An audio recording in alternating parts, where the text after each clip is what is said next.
What is going on, everybody? Welcome to the final episode of the Lazy Player's Guide to 99. In this episode, we're going to be checking out the woodcutting skill, which is an awesome skill if you're really into those AFK skills. I can't believe that I'm finally at the last episode of this series. It's been 16 weeks, 16 different skills. So first of all, I want to thank you guys for watching and thank you guys for sticking with the series. But on to the usual mumbo jumbo.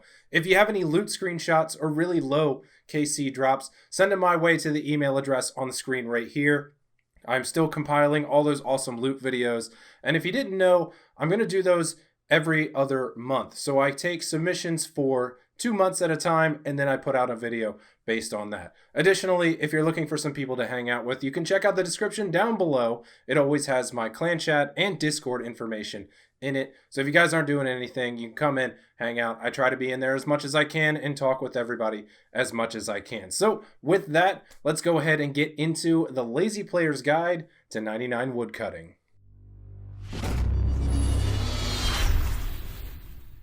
The woodcutting skill is honestly one of my favorite skills in RuneScape because of how fantastically AFK it can be. You can very easily play an alternate account, stream a TV series, or even do something completely away from your keyboard depending on the route that you choose to take to 99 woodcutting. Not only is it an AFK skill, but it is also ridiculously simple. With that being said, this guide should be short and sweet as I'll only be covering a couple of things. First thing, as usual, will be the quests that reward woodcutting experience upon their completion. There are 11 of them, and if you'd like to take a second to check them out, go ahead and pause the video now. After completing all of these quests, you will end up being rewarded a total of 62,387 woodcutting experience at the time of this guide being made. Not too significant, but also not the worst we've seen throughout this series. As for what I want to cover here, it's honestly not much, but the first thing that I will talk about is the different types of axes and why you might want to use them. As far as the woodcutting skill goes, literally the only item you need is a woodcutting axe. From level 1 to 99, that's it. Just an axe. At level 41 woodcutting, you will be able to use a rune axe. When going for 99, this is pretty much the bottom tier axe that you'll want to be using. They don't cost much, only around 7,000 GP on the Grand Exchange, and can be received as drops from by plenty of monsters around Gielinor. At level 61 woodcutting, you can then upgrade to a dragon axe, which again is not very expensive. At the current time, they're only around 35,000 GP on the Grand Exchange. As for its cutting speed, it is about 10% more efficient than the rune axe. The dragon axe does have a special attack, which will increase your woodcutting level by 3. So technically, you could start using the axe at level 58 woodcutting, providing you can wield it to use the special attack. But this isn't really worth it, as you'll need the Preserve Prayer to stay boosted until the special attack bar has been restored. Just stick with rune until level 61. I'll also mention here that the dragon axe and third age axe have identical woodcutting stats. The next axe is a variation of the dragon axe, which also awards firemaking experience. The infernal axe can be created by using a smoldering stone on a dragon axe, which is dropped by hellhounds at a rate of 1 in 32,000 or Cerberus at a rate of 1 in 512. The infernal axe will have a 1 in 3 chance to burn the logs as they are chopped. The axe will be able to burn 5,000 logs before it fully degrades, but lucky for us, if we want to keep using the infernal axe after its charges have been depleted, it can be recharged using another dragon axe or a smoldering stone. The smoldering stone is currently around 2.6 mil, so it is much smarter to recharge the infernal axe with another dragon axe as their cost is incredibly low. I also want to note here that you do not need to have the required firemaking level for the logs to be burnt as they are chopped. This is done automatically by the axe without the needed firemaking level for the traditional way. The last axe you may be interested in using is going to be the Crystal Axe. Players can use this axe after the completion of the Song of the Elves quest. You'll need 70 woodcutting to be able to use it, along with 50 agility and 70 attack to wield it. The axe is created by combining a dragon axe, 120 crystal shards, and a crystal tool seed via a singing bowl. Once the axe has been created, it will start off with 10,000 charges, and it will lose 1 charge for every log that is chopped with the axe. If wearing an elven signet while using the axe, there will be a 5% chance of a charge not being consumed. Once your axe is out of charges, you can just use additional crystal shards on it to recharge it, Each shard is worth 100 charges, and the axe can hold a maximum of 20,000 charges. As for the crystal axe's specs, since it's created using a dragon axe, it will retain the special attack that increases your woodcutting level by 3. As for the speed, the crystal axe will give 15% increased efficiency over the rune axe and 4.5% over the dragon axe. Next up, I'd like to talk about the lumberjack's outfit. Any piece of the outfit requires level 44 woodcutting to equip. The lumberjack outfit is experience boosting clothing that is acquired through the temple trekking minigame.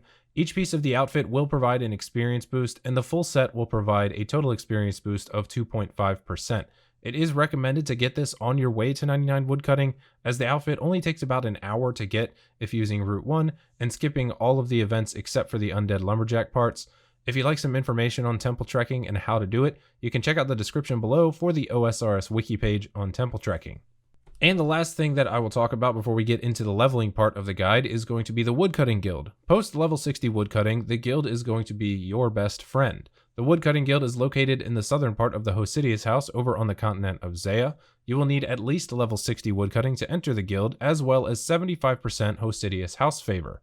The Hosidius favor is incredibly easy to get, but if you need some information on getting this favor, I have left a link in the description below so you can learn how to get it. As for the Woodcutting Guild and its perks, while inside the guild, you will receive an invisible 7 woodcutting levels, so if you enter the guild at level 60, you'll actually be chopping at a rate which would indicate level 67. And with the combined power of the invisible boost plus the Dragon Axe special attack, you'll always be cutting at a rate of 7 to 10 levels higher than your actual woodcutting level. Okay, so now we can get into the woodcutting leveling guide. Now, there are actually some quests that you could do to boost your woodcutting level through the early levels, but I'm not going to cover these as the woodcutting skill is already pretty much as easy as can be. So we're going to start at level 1 through just regular old woodcutting. From level 1 to 15, the logs you will be chopping are just logs. They're the regular old normal ones. As for the axes used, you'll be using 3 different ones as your level advances: iron at level 1, steel at level 6, and black at level 11. As for experience, each log chopped gives you 25 experience, and to reach level 15, you will need 2,411 experience. As for the experience per hour, you can expect somewhere around 11,000. You will need to chop 97 normal logs. Time it will take you between 10 and 15 minutes. And as for the profit, you will not make any, because what I suggest you do here is either drop the logs once you get an inventory, or if your fletching is also level 1 or very low, you can fletch them into arrow shafts or bows. From level 15 to 30, the logs you'll be chopping are oak logs, and the axes you'll be using is a black axe at level 15 once you reach it, and a mithril axe once you reach level 21. As for experience, the oak logs give 37.5 experience each. You will need 10,952 experience to go from level 15 to 30. As for the experience per hour, around 20,000. You'll need to chop 293 oak logs. Time you'll spend doing this is between 30 and 40 minutes, and once again, your profit is none, but I do suggest if your fletching level is low, you grab a knife and go ahead and fletch them into something. From level 30 to 60, this may be an unpopular opinion, but as for the logs chopped, they will be willow logs, and the axes you will use are the mithril axe, because you will still be level 30. Once you hit level 31, you can use the adamant axe, and at level 41, the rune axe. As for experience, willow logs give 67.5 experience per log. You'll need a total of 260,379 experience to go from level 30 to 60. XP per hour is somewhere around 35,000 at these levels and the axe. As for amount, 3,858 willow logs is what you will need. Time spent 7 to 8 hours, and once again the profit is going to be none, because I suggest you drop them or fletch them into something as you go. Now, for those of you that might want to do the more popular opinion, this is going to be level 35 to level 60, and the logs you'll be chopping are teak logs. This is actually the fastest AFK experience up to a level 65, but you do need some quests to make it a little bit more efficient, because there's only one teak tree that is really accessible by everyone without any requirements, and that is south of Castle Wars. As for the axes you'll be using, adamant at level 35 once you reach it, and rune at level 41 once you get there. Experience, teak logs give 85 experience for every one cut. Total XP from 35 to 60 is going to be 251,336. As for the experience per hour, you'll probably average around 42,000 throughout your journey from 35 to 60. You'll need to chop 2,957 teak logs, and the time you'll spend doing this is between 6 and 7 hours. And once again, the profit is going to be none. I suggest you drop them because most of them are located a little bit away from a bank. Okay, so at this point in the guide, I'm going to be assuming that the lumberjack outfit is going to be used. If you haven't already, I do suggest going to grab the outfit, as it only takes about an hour to get, maybe less if you're lucky, and will save you a decent amount of time in the long run. Additionally, this is the point where you will also want to take a break and get the 75% Hosidius favor to enter the Woodcutting Guild. Those 7 invisible woodcutting levels are definitely important for maximum laziness, as you'll be able to get this skill with over a little bit faster while still being lazy. These invisible levels also extend past level 99 into the hundreds. From level 60 to 90, you'll be chopping U-logs. The axes you will be using are going to be Rune at level 60 once you get there, Dragon at level 61, and if you can, a Crystal Axe at level 70.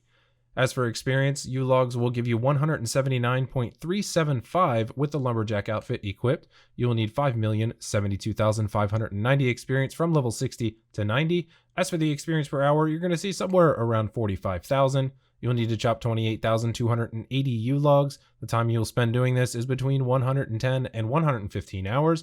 As for your profit, the bank is very close by in the Woodcutting Guild. It's going to be 5.3 to 5.4 million GP. And on the home stretch from level 90 to 99, the logs you'll be chopping are redwood logs. The axe you'll want to be using is a crystal axe, but if you can't use it because you haven't completed the quest, a dragon axe will work fine. As for experience, 389.5 per redwood log chopped, assuming you have the lumberjack outfit on. 7,688,099 experience from level 90 to level 99. Experience per hour is pretty good at 60,000. You'll need to chop 19,738 redwood logs. It will take you between 125 and 130 hours, and if you do decide to bank them, you can see somewhere between 5.7 and 5.8 million GP in profit. A lot of players actually just choose to drop them up there and rather not bank, because you do have to go down the tree, use the bank, and go back up, which could extend your time quite a bit, so that's entirely up to you. So for those of you out there that really don't mind the extremely AFK methods, I did go ahead and figure out all of the information for getting 99 woodcutting via the magic trees. There are also plenty of magic trees in the Woodcutting Guild located right near the bank, so doing this in the Woodcutting Guild is preferable.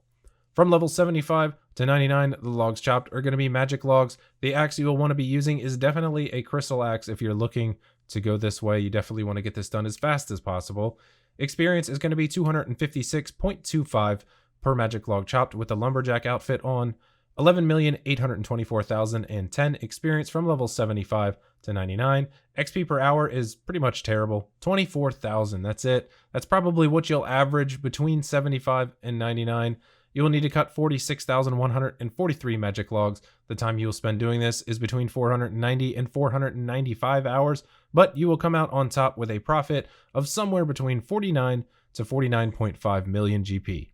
So that is going to be it, everybody. That will bring the Lazy Player's Guide to 99 Woodcutting to a close. As usual, I do have a quick recap of level 1 to 99 woodcutting, not including the teak tree and magic tree method. Assuming you're starting at level 1 and you follow this guide, you'll be chopping a total of 52,266 logs. As for the time that you're going to spend, it's going to be somewhere in the area of 245 to 255 hours. And as for a profit, it will only come from you and redwood logs. Not very much, only about 11 to 11.5 million GP. Some players do choose to also drop the redwood logs, like I said earlier, instead of running them down to the bank. So if this is the case for you as well, your profit will decrease to only about 5 mil. Although the woodcutting skill isn't what it once was, in terms of profit, there's still at least a little bit of money to be made. If you do decide to do magic trees all the way to 99 from 75, you'll be adding about 50 million GP to your bank, and your average profit per hour will be somewhere around 100k. All right, everybody, that is going to wrap up the Lazy Player's Guide to 99 Woodcutting, and it's going to wrap up the Lazy Player's Guide to 99 series. Once again, I want to thank all of you for watching this series and sticking with it to the end. Thank you for all the kind words in the comments section down below. They really do mean a lot. And thank you for all the constructive criticism throughout the series to help me make it better as it went on. But as usual, guys, if you like this video, please leave a thumbs up down below. They really do help the video's popularity. And if you haven't done so yet, you can tap the subscribe button. It is right down there in the bottom right corner, or you can check it out at the end screen on the end of the video. Thank you guys for watching. I do have another series planned, and it will be coming very soon. If you'd like to check out some other Lazy Player's Guides to 99, also on the end screen is the entire playlist. You can check out whichever skill, non-combat related, that you want. So thanks, guys. I will see you guys next time. Take it easy, everybody.